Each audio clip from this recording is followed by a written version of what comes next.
एक एक बिंदु को जानने के बाद हमें पता चलता है इसको पाने के लिए हमारे देश के कई नौजवान साथियों ने इस आजादी के उगते हुए सूर्य को नहीं देखे। हम लोगों के लिए उन्होंने अपने जीवन को कुर्बान कर दिया। साथियों, उसे याद करके हम लोगों के रोंगटे खड़े हो जाते हैं। बापू जैसे महान पुरुष जिसने इस देश को एक मुक्त करने का काम किए, एकजुट करने का काम किए। साथियों, जब ये ब्रिटिश हमारे भारत में आए हुए थे,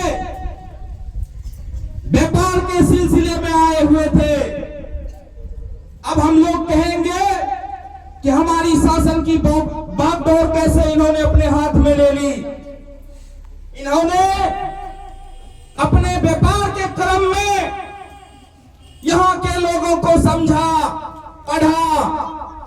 उस समय हमारे यहां एकता की बहुत बड़ी कमी थी। उसने एक फार्मूला अपनाया, वो फार्मूला था वोट डालो, राज करो। और उसने इस नीति में सफल रहा। हमारे देश के राजा महाराजाओं को फोड़ने का काम किया और जो शासक उनके विरुद्ध आवाज उठाते थे उसे मरवाने का काम किया। फिर जाकर के उसने इस देश की सत्ता को अपने हाथों में ले लिया। हम लोगों का मनचाहे तरीके से शोषण किया। हमारे पूर्वजों को काफी यातनाएं सहनी पड़ी, बहुत से दर्द दिए गए, जिनको झेल करके उन्होंने हम लोगों के खातिर अपनी प्राण दी। इस आजादी को पाने के लिए बहुत कुर्बानियां दी गई। अब अगर हम लोग विचार करें तो हम लोगों को एकजुट रहना पड़ेगा।